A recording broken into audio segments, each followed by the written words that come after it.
right. Welcome, everybody, and thank you for joining us today for our human trafficking webinar entitled Moving Beyond Survival and Conquering Trauma.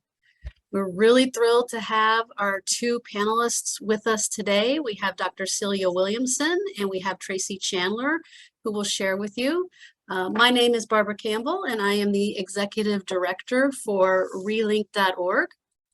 We're going to share just a little bit about the webinar policies and procedures for today. Bill, you want to go to the next slide while everybody's joining in? We are offering CEU credit for today's webinar for those who complete the time. There will be a survey that will pop up after the webinar ends that you will be able to fill out in order to receive the credit. Also, if you have any issues with that, you can also reach out to us at info@relink.org in order to get that credit. The format for today, we're going to have Tracie, I think you're echoing. There, I think we're better now. Thanks. Echoing? Yeah, we see you and hear you great. Welcome. All right, thank you for having me. Thank you. Sure. The format for today will be Dr. Williamson will share for about 20 minutes or so, and then we'll have a couple questions if there are any at that time. Then we'll transition over to Tracie, who will share a little bit about her personal story and life change that she's experienced. Before we get started, while everyone's still joining in, I'm going to share a little bit about relink.org. For those of you that aren't familiar, Bill, go on to the next slide. And even the next slide after that. So relink.org is an online tool. It's free to use for everybody in the state of Ohio of addiction, recovery, behavioral health, basic needs, and human trafficking resources throughout the state. Since our topic today is human trafficking, I just wanted to share a little bit about what relink.org has to offer for that. The database does have 326 organizations throughout Ohio that offer well over 500 different services. And we're always looking for more, get what we're missing, to put everything in one place where people can quickly search to find information they need.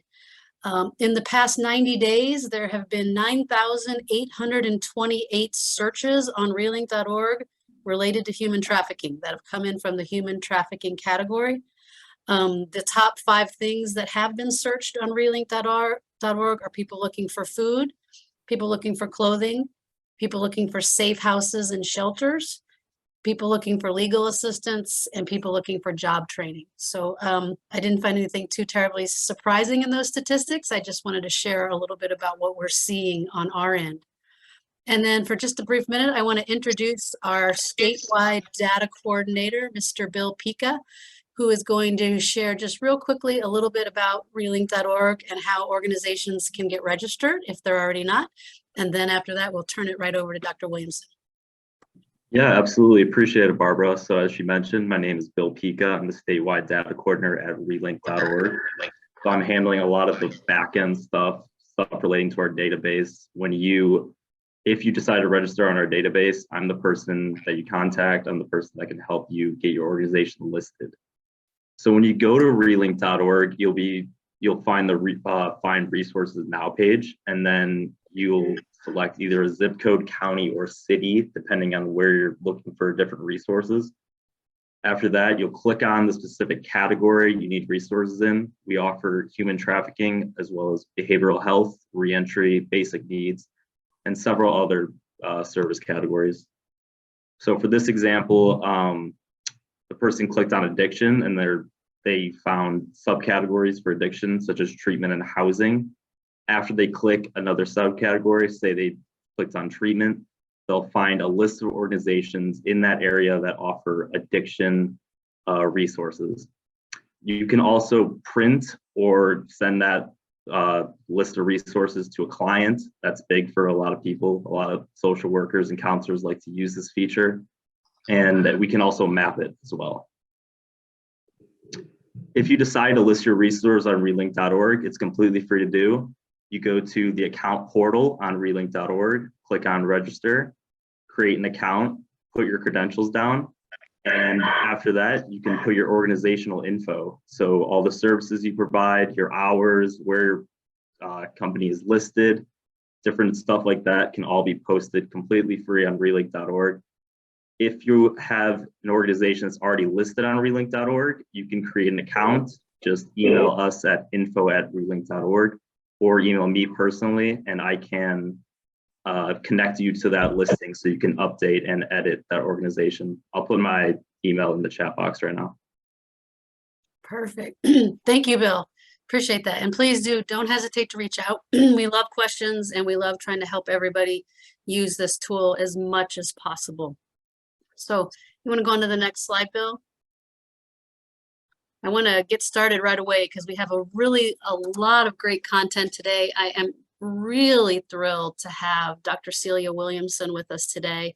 I think probably a lot of you, she already don't even need to introduce you that much, Dr. Williamson, because everybody knows you. I think you have just an incredible reputation in this space for the incredible work you've done over the years, from the conference you've been doing to all the people you've helped. It's just been incredible getting to know you and learn about the work that you're doing. We're thrilled to have you here today. Bill, go on to the next slide and then I'll turn it over to Celia. Both of our speakers today have some books available. We just wanted to make that information aware of that information. That's a little bit of information about Dr. Williamson's book. And then I'll introduce our second speaker really quickly. Go to the next slide, Bill. And we're very pleased and excited to have Tracie Chandler with us, who is here to share with us her story of survival, moving beyond trauma and into a position of just thriving and using her experiences to help and support other people. So we're very thrilled to have her. And next slide, Bill. And then Tracie also has a book available that we wanted to let everybody know about. Both of our speakers have just some great resources to make everybody aware of. But without further ado, Bill, I will let you stop sharing. We will let Dr. Williamson start sharing. And I wanted to turn it over to you. So thank you again for being here. Sure. Thank you. I appreciate it. So I'm just going to jump right in and talk about human trafficking, but not a 101 presentation. There are lots of those online. You can probably Google it and find out what human trafficking is and an overview of it and all of that. This is sort of moving beyond human trafficking and talking about conquering trauma. So it's really focused on trauma in healing for survivors of any form of human trafficking, whether it's sex trafficking or labor trafficking. But our goal as professional helpers or as peer advocates is really to move victims to survivors and survivors to thrivers, not just being a survivor, but actually being a thriver. And so that's our continuum of care that we're trying to work on as we try to walk alongside survivors and help them, whether we are a survivor ourselves and we're involved in this work, or whether we are not a survivor, but we have a degree and we're a professional and we're trying to also support survivors. So we know, like, externally, there are linkages that we make with survivors. I don't know if there's an echo. I hear an echo, but I'm not sure. But okay, yeah, it's gone. Okay, so there are linkages that we make with survivors. We help them to get to core linkages, and there are 10 core linkages that are common. Everybody doesn't need all 10. Somebody might need 1, 3, and 7. Somebody might need 2, 4, and 6. But typically, we want to identify the needs. So if the need is substance abuse treatment or basic needs like food, clothing, shelter, safety is always going to be a need. That's going to be the #1 need that we're going to address. If someone has mental health needs, disabilities, for instance, over 40% of survivors have had a significant head or neck injury. So that could indicate traumatic brain injury. So we're always looking for that, assessing for that if there's a disability, helping them connect to healthcare services, services for their children, supports, life skills, enrollment into the whole program that you might have, any legal needs that they might have, and then empowerment, of course, because it's important to restore power, voice, and choice. And so these are sort of the linkages that we want to help survivors obtain. But I want you to understand, as a social worker, or as a peer advocate, or whatever, that external linkages are simply not enough, right? Just because we connect somebody and get somebody housing, or a lawyer, or a physical doctor, or whatever, it's not enough, because survivors have suffered trauma. Many survivors have suffered internal trauma. And when you suffer internal trauma, linking people externally to services isn't enough. It's important, we need to do it, but it's not enough. And so when we say we're walking alongside survivors, that's a common saying, we're walking alongside survivors, where are we going? Right, that's usually my question, because they have to have internal healing as well as external support and linkages.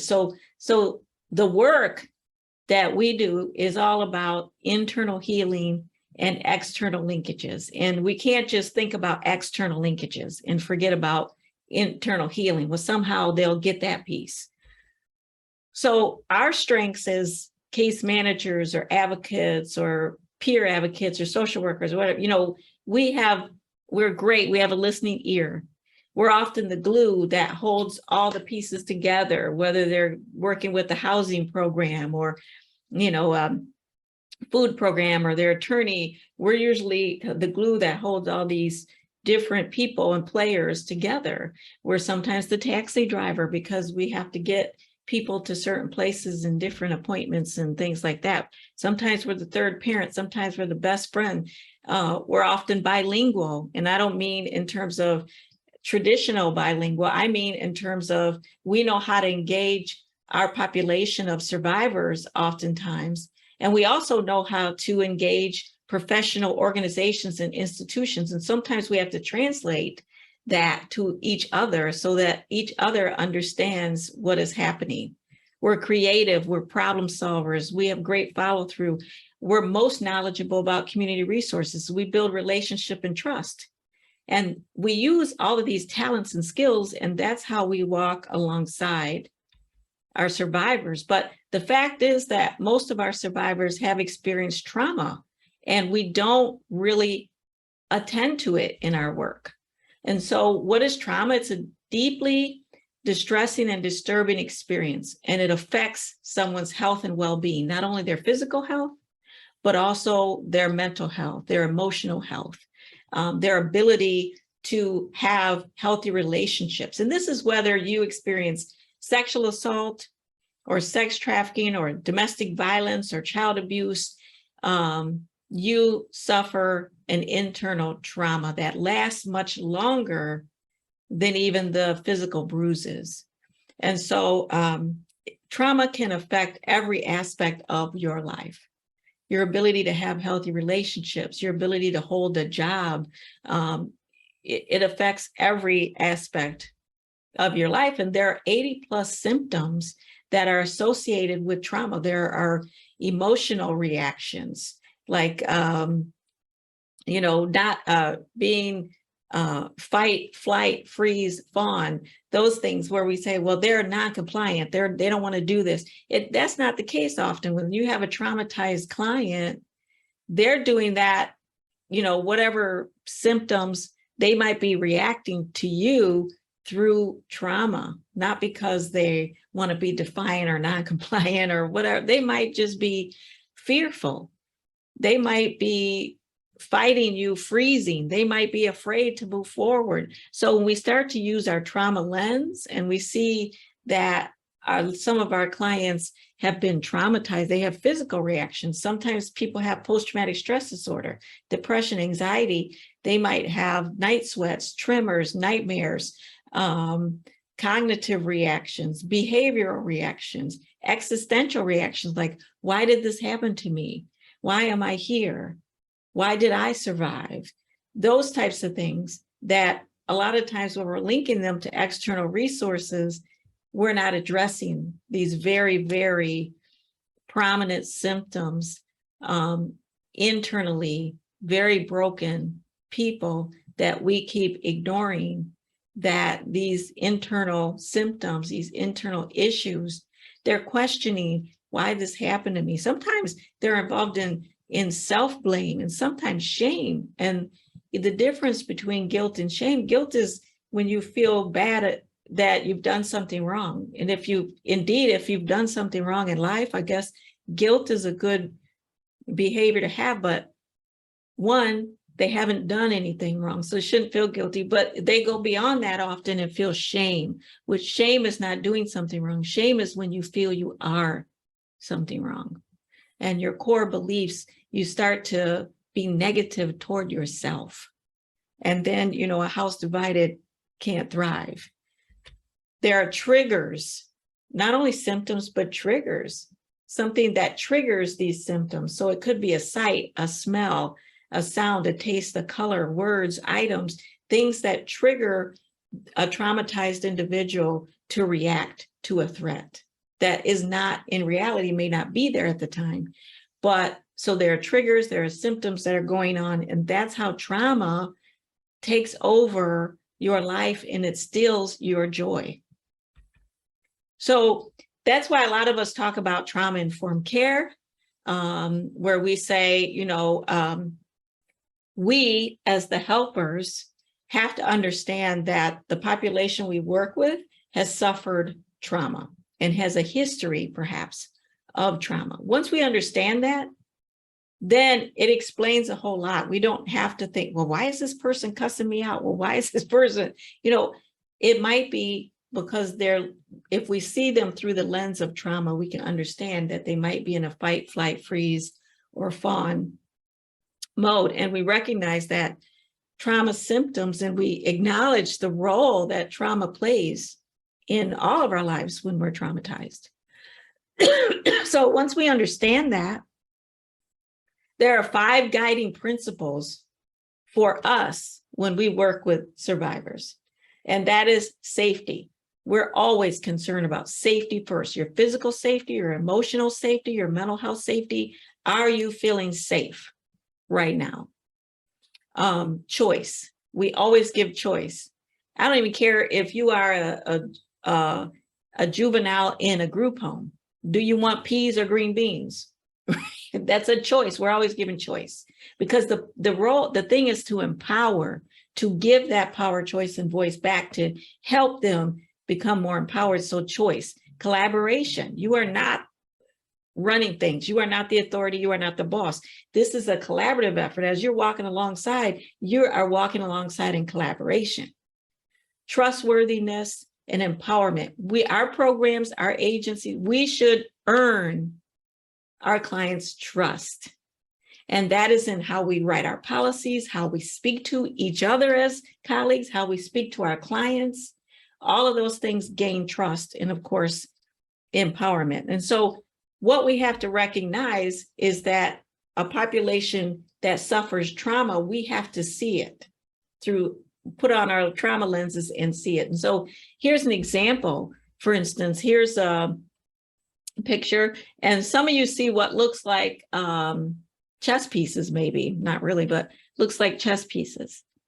But if you look in between the chess pieces, you kind of see like a woman in between each chess piece. And that's the way you kind of change your view to be able to see trauma.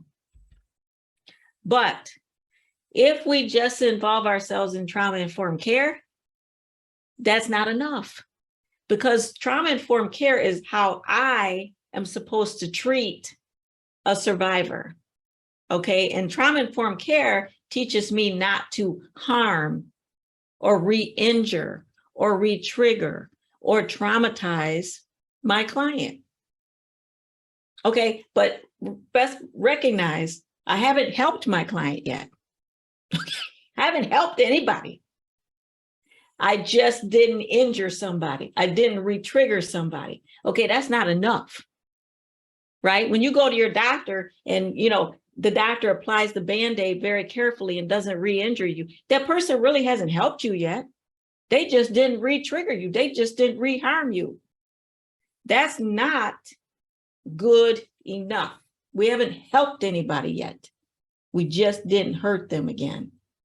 I don't think we should get paid for just not hurting people.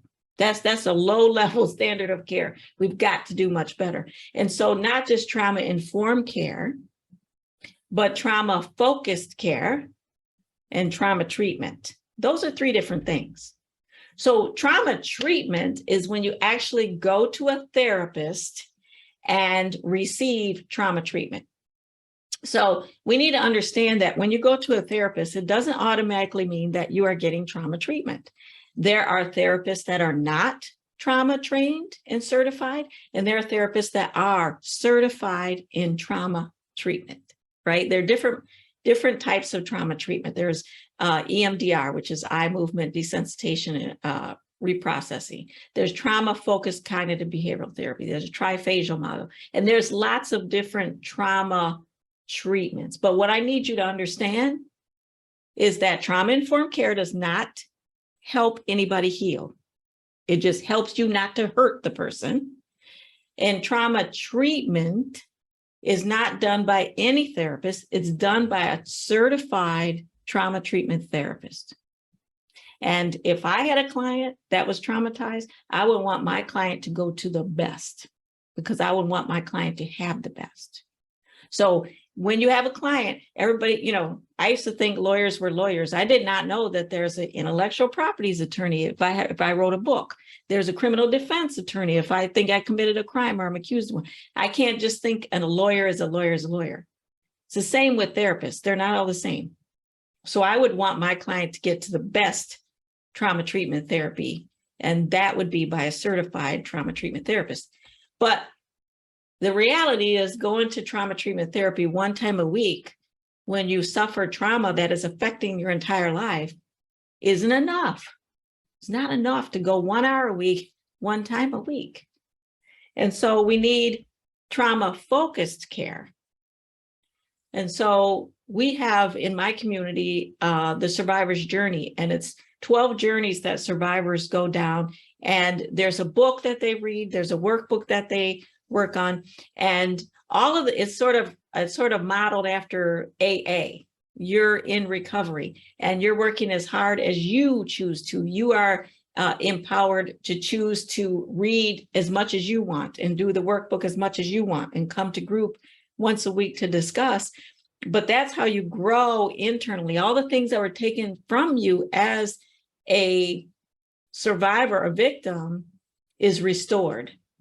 So you start to learn hope and belief again, and trust and healthy relationships and boundaries again, and forgiveness and all the things that you need to be restored so that you can go on to have healthy, intimate relationships, healthy friendships, parenting in a healthy way, reclaiming your joy, right? Reclaiming your joy and being able to design who you want in your life and being able to be empowered to do that. And so that takes consistent work at home, reading your book and doing your workbook, work coming to group and hearing from other people and their perspectives, going to your trauma treatment therapist, and hopefully engaged with trauma-informed agencies and workers. So this is the book, The Survivor's Journey, that talks about the 12 journeys to recovery. And it's really designed for survivors of domestic violence, sexual assault, child abuse, and sex trafficking. And then who can facilitate the groups are the people that are trained to facilitate the groups. So you can have a degree and you can bring that richness as well, but you can also be a peer advocate, or you can just be an advocate that doesn't have the lived experience. Those are who can facilitate. So the main message about trauma is that when someone is victimized, perhaps they find their way to the criminal justice system, perhaps they don't. But when they get to the criminal justice system, if that criminal justice system is successful and they prosecute the perpetrator or whatever, they tell that survivor that they have closure, right? You've heard it, seen it on television. We've given you closure. oh, good, I have closure. And then I go home and I think, what is closure? Because I still feel very broken. I still have nightmares. I still have my triggers. I still have my symptoms. But you said I have closure. So something has been closed. I don't know. Does it mean I close off my feelings and stuff them down? I don't know.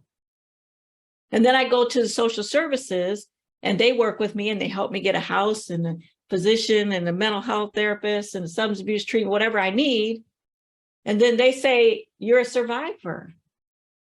And then I say, oh, I'm a survivor. And then I go home and I guess this is what a survivor is. I don't know.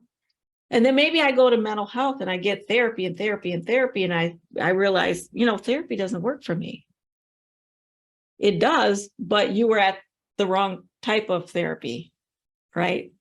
So now all these three systems have said, you should be better. You should feel better.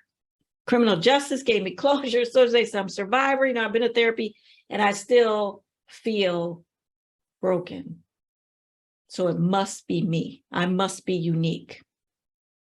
All right. But you're not unique. There's thousands of other people that have experienced trauma through victimization that are experiencing the same things that a survivor is experiencing. And so what it ends up being is this silent agreement, this collusion between these systems and the survivor. The systems are saying, you should be better. Aren't you better?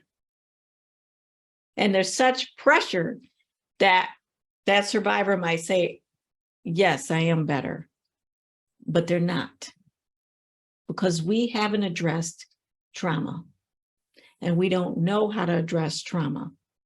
And so we say, well, trauma-informed care seems like something I can hang my hat on and something I could do, but it doesn't help heal the trauma.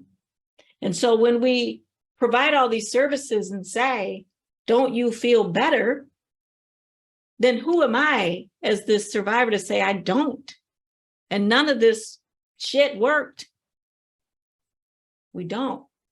We say, well, I'll go out and I'll pretend like I've been pretending with customers or whoever else, and I'll pretend once again.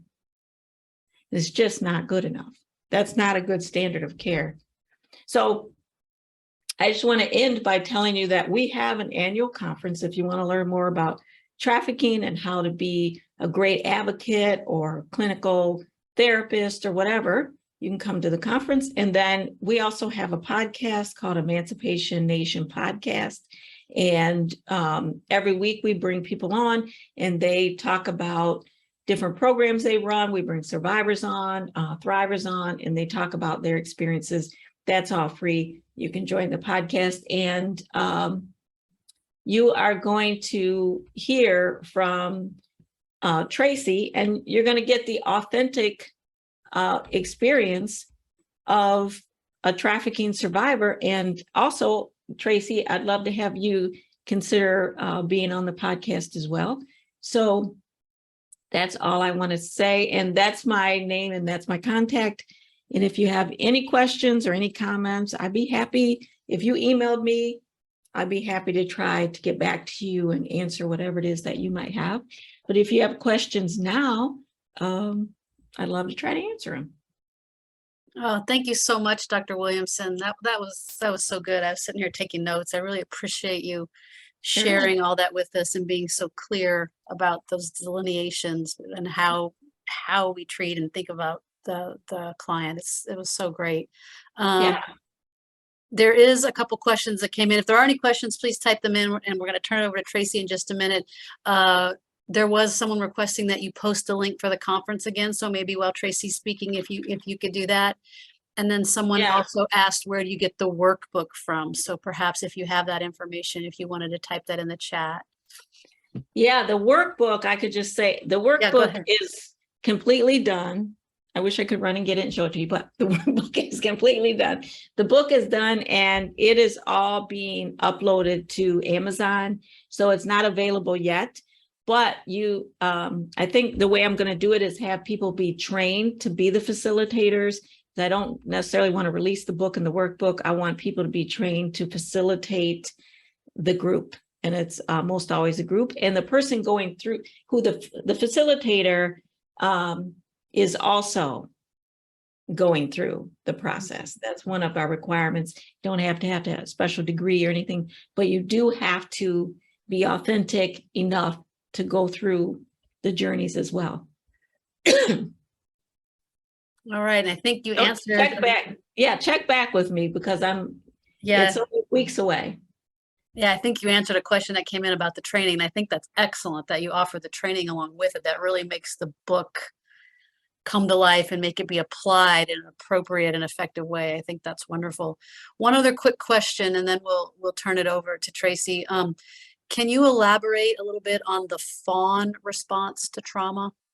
Yeah, fawning is like pretending you are in agreement. So yes, anything you want. Oh, of course, I'm very interested in your program. Of course, or if you're talking to, your pimp or your abuser, your husband who's an abuser. Oh yes, of course. Yes, I want to do it exactly the way you want it done because I also want. Yeah, yes, of course. And then our programs, it's like, oh yeah, I want to join that group. Yes, I want to do that. And then they don't do it. Because they didn't want to do it, because they haven't learned to own their voice and choice and power again, to say, no, I'm not interested. So fawning is like fawning over you, making you feel like, yes, you're the best thing since sliced bread. I've never met anybody better. So, yeah. Oh, thank you. Great response. Very clear on what that is. And I think we've all probably experienced that at some level. I know. Absolutely. If you ever been abused, you know exactly how to do it, where to do it, why to do it. You know exactly what temperature he might like his food cooked at. You know exactly where to be on what time. You know exactly. It's coercive control. And so you know exactly everything he likes, whoever your abuser is, but you can't list 10 things you like. And you lose yourself. Yeah. And that's a part of the trauma. All right. Well, if you think of more questions, everyone, please have them come in. We'll try to get to them at the end. I do want to turn it over to Tracie real quick. Tracie, thank you again for being with us. And want to turn the floor over to you to chat for the next 15 minutes and share your story with us. Go ahead and have you unmute. There you go.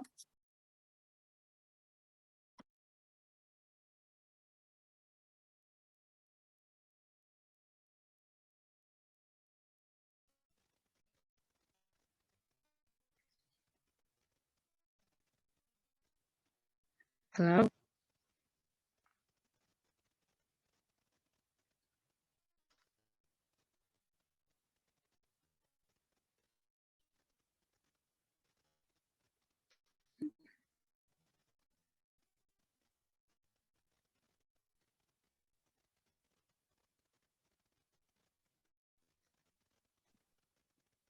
Tracie, are you able to hear us? Yes, at first it was a little bit on mute and I had to get it off on mute. Can you hear me and see me? Can you hear me?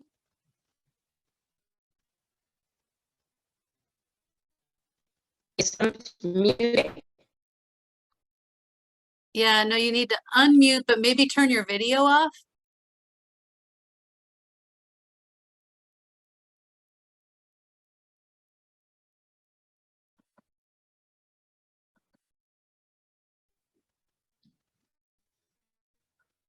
Okay, well, We can see you, Tracie, and we can hear you, but it's cutting in and out. I think, are you able to cut your video off so we can just hear you? I know. Just turn the video off. Yes, turn your video off and leave your sound on. There we go. Yes, turn your video off and leave your sound on. There we go. Okay, all right. Can you hear me? Yes, go ahead. We can hear you clearly now. Yes, go ahead. We can hear you clearly now. All right. Hello, everyone, and thank you for inviting me on today. My name is Tracie Chandler.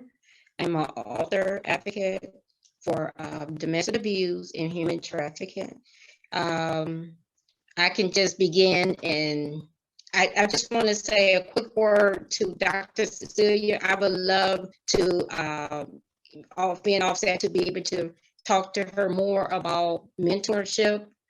Once we are off the setting, I can talk to her more. And I love the great pointers that she have had. You know, she pointed out about the trauma, the one-on-one. Tracy, whatever you need, girl, Can you just hear email me? me. Just email me. Tracy, whatever you need, girl, just email me. Just Sure. email me. Okay, well, thank you. Okay, wow, beautiful picture. Beautiful. Okay, I can begin with my life. I can say at the age of 14, going on 15, I met a young man, like maybe way in his 20s, walking home from school, and he took me on a ride, of a roller coaster ride, introduced me to drugs. Then he ended up selling my body for drugs. At the age of 22, I found myself in cardiac arrest. I found myself as a goner in a hospital. Didn't think I was gonna ever recover from the victim that had done this to me. So it's moving forward that I like to say to everyone on the platform that I love to share my story with everyone. And what caught my attention of moving back to starting my story or writing my book was, even as a young child, I wanted to write. But then as moving forward, I didn't know what to write about. Years later, I found myself writing about my own stories, sharing it to the world what happened to me. And it was devastating, going back to seek counseling and all of that, just putting myself back online. Because once you get traumatized like that, it's like it takes a while for things to just come back online. Not saying that is some people heal at this rate, some people may heal, because everyone is different. There's no two snowflakes alike. So in a nutshell, to say that I am so grateful to be the woman that I am now, with not being ashamed of my past, not being guilty of my past. And as me going to shelter churches and speaking to different people, and by radio or whatever the case may be, I speak and I say the same tune, and I tell everyone the best healing is coming back to the creator of God, and also learning how to put your life back on solid ground. A lot of us don't know how to put our life back on solid ground that came out of the domestic abuse, drug abuse, human trafficking. Some don't know how. My main goal is to have a school one day called a healing school. So that's my main objective, to be able to move forward. This is a passion to have, to be able to help someone else. Sometimes, like putting people back in the workforce, saying, okay, 2 months later, you're saying that you got to get back in the workforce to whatever, to get your life together. That's not getting your life together as coming to grips with yourself, going back to the workforce. I know what had worked for me was, it took years before I can even go back to like a job or whatever. Then I found myself I didn't even go back to a job. I ended up had to write a book to move forward, because I didn't know how to go back and cope back out in the world again, because some people, like I say, are different. They can probably cope back into the world and be okay and be fine. But the main objective is, when your spirit hurt, when you your mind is hurt, your whole body is out of tune. Because once you line up with the body, your soul, your spirit, all of your intellect, it all plays a part of getting your mind clear.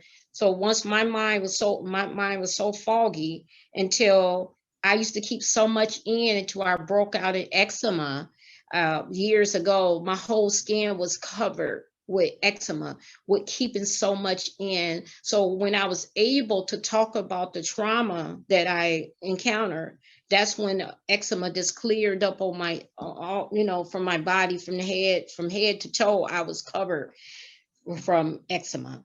So that's what I wanted to leave everyone with, to say that also what I see in the school, the healing that I would love to have one day, or like a workforce, and find out like what is the gift that the person that you have in this school is, where their gifts and talent may be. Because when they go to like the main campus of school, they say, well, everybody want to be a nursing assistant, everybody want to be a nurse, and ain't everyone cut out to be a nurse or a doctor or whatever that can be, that you can look back inside what we lost as a child before our innocence been taken away. Mine was writing. My passion was writing.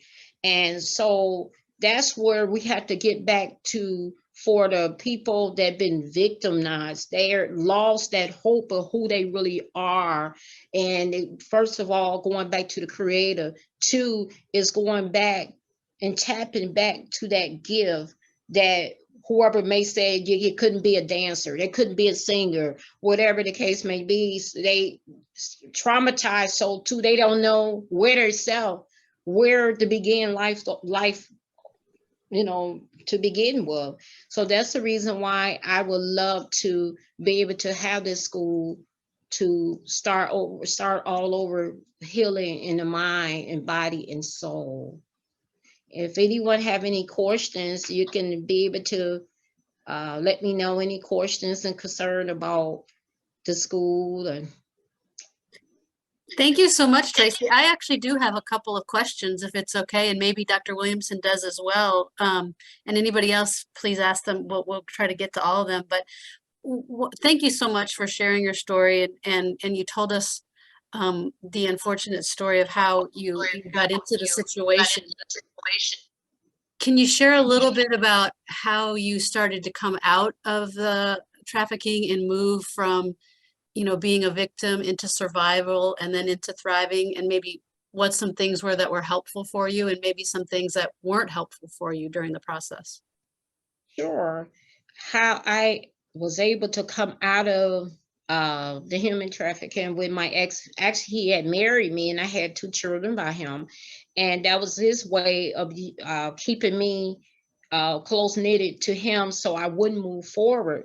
But what ended up happening was that one night he had brought some guys in the house and I had to sleep with these guys.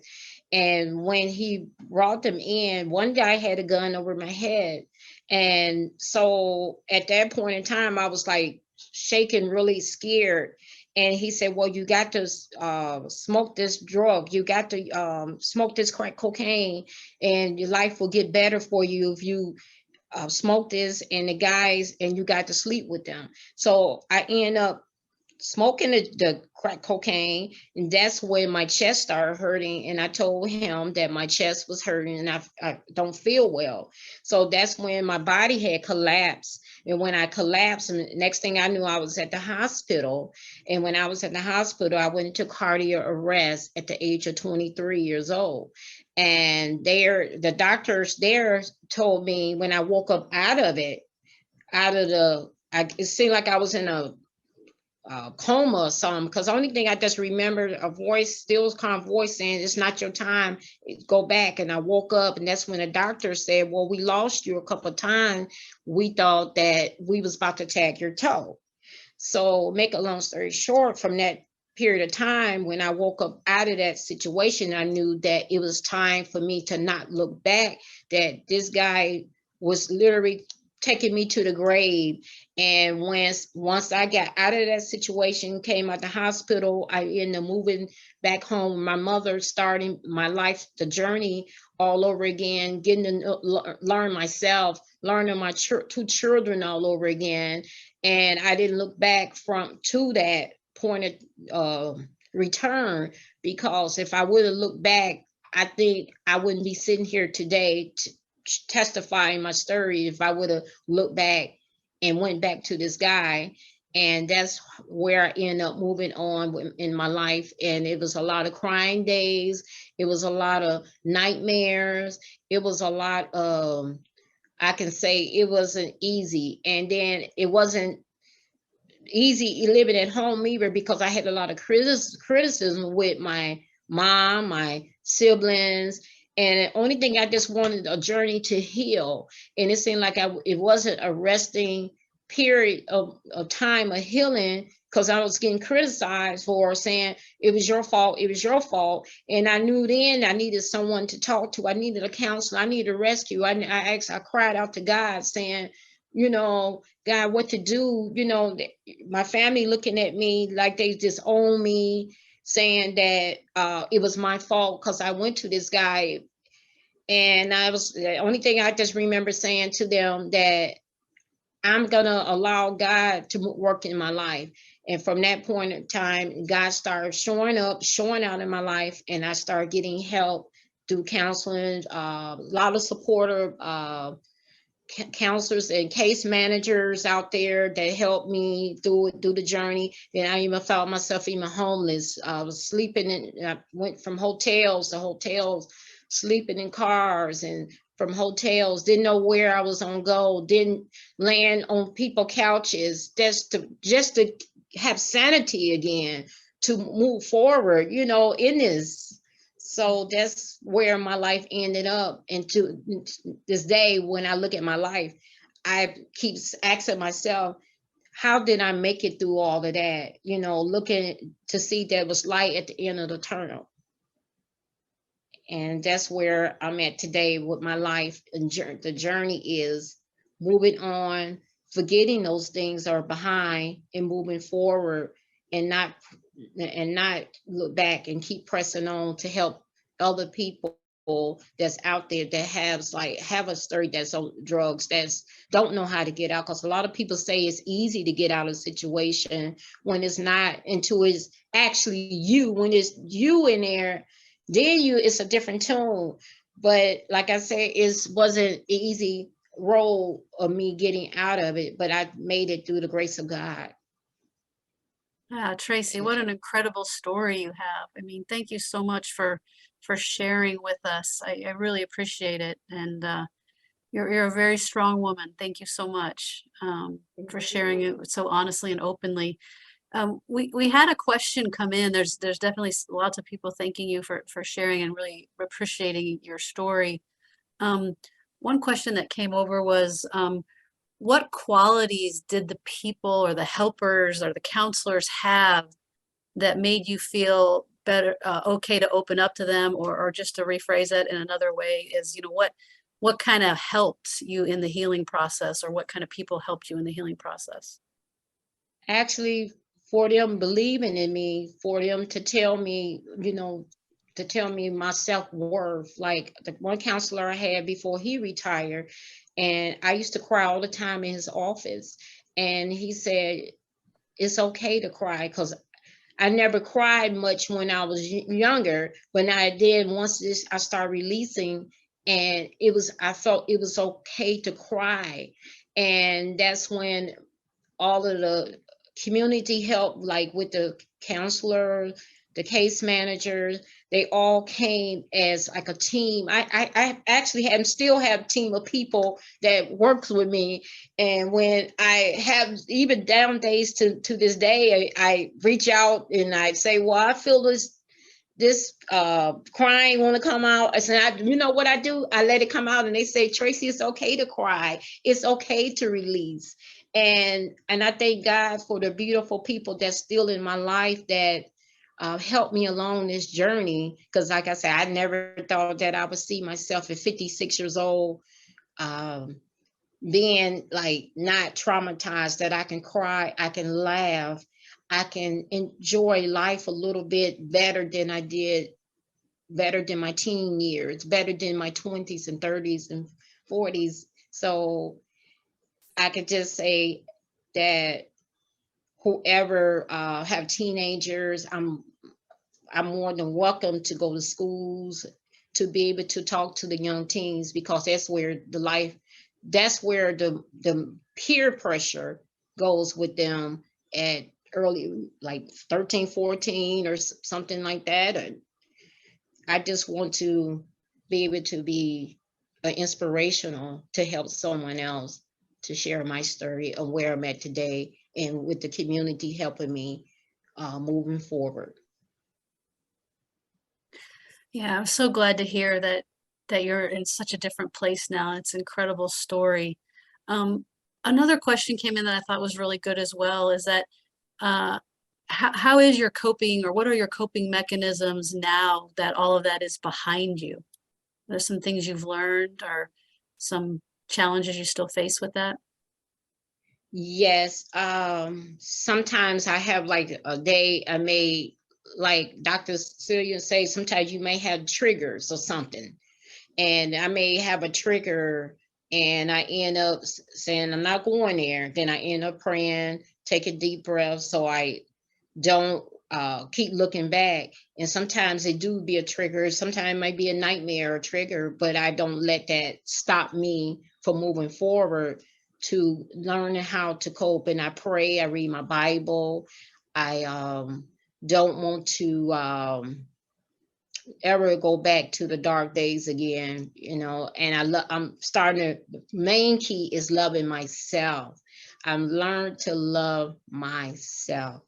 When no one else, I didn't think loved me, but I learned to love me, and learning Tracie all over again. Some days I say in the mirror, let me introduce Tracie to Tracie. And when I say that, it gives me a big smile, because when I see myself, it's amazing, because I said, I made it from the grave, from left for dead, made it from homeless, I made it through this, I made it through that.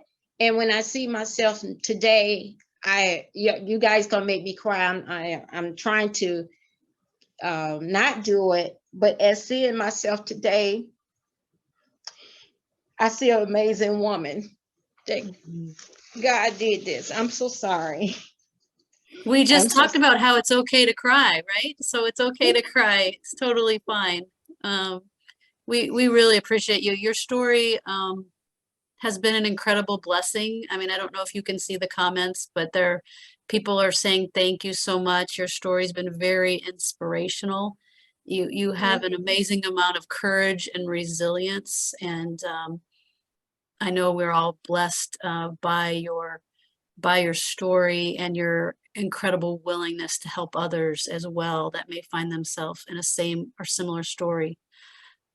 We had one question come in about the school, and then Dr. Williamson, I'll let you have the last word if you have any other questions or comments, either for Tracie or just in general after this question. But this last question, Tracie, was about the school. Maybe share a little bit about your vision for that. And then the specific question was, do you envision that school being here in Ohio?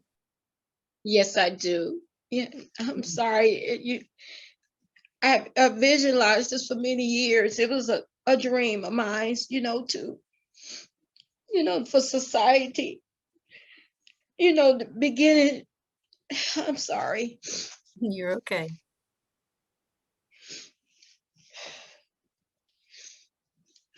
Give me 1 second. I'm sorry. I do apologize. My main goal is to prepare a school for society for young ladies, women of all ages, and be able to have a class 101. And also, I see it like a dorm. My vision, what I wrote it down many years ago. And also not having them going out of this dorm so fast, because we want to push people in the street and thinking they got it all, but they end up relapsing back in other ways and going back to other situations. But the school that I'm seeing in my mind, that when they come out of the school, as having a team of social workers, teachers, and also work hand in hand, that they want these young ladies, older or young, whatever, won't come out the same, that they will be a different person. I promise that they will be a different person if this school came forth, that if we can work together as a team, as putting this school together, that their spirit won't hurt no longer, they mind, they body, and they'll be with the confidence and the boldness to know who they are, and again, and have life back into them and speak life. Because sometimes we look at a person and say, we love you, but do people really mean that? To say, do you really love that person, even if you don't know them? That's like God. We say we love God if we never seen them. And some people say, well, how can you love them if you've never seen them? So building that relationship with him, it made me learn how to love people, and building that relationship and that gap, what is missing, teaching people about the creator of loving, how to love in a healthy way. Can you love this person without seeing them? Can you be able to identify what love is? And can you also be able to love yourself again? That's, starting with your self-worth. That would be in the beginning of class 101. If I had the school together, it would be Healing 101. Yeah, I think you give us all some great advice, Tracie, on how to approach life and deal with difficulties. I really, really appreciate you sharing with us today. Dr. Williamson, there are a couple more questions in here, but I wanted to give you a minute to respond or ask any questions you may have, or make any comments. So go ahead. Yeah, I just want to say thank you again to Tracie for your courage. Thank you for bringing that forth. And, you teach. I think you teach people. And that is, I think, one of your gifts. And so, go forward with your dream. That's what I say. And I'm so happy to have met you and to hear your story and to be with these wonderful participants who chose to come to this in the middle of the day. And I put my email. Wait, I got that echo thing again. It's Tracie's audio, I think. When I mute her. Oh, there it is. Okay, there you go. But I put my email because I just told somebody I would send them the PowerPoint, and then I couldn't put my email into everyone. But can you put my email in for everyone to see it? I can. I will do that right now. It's going in now.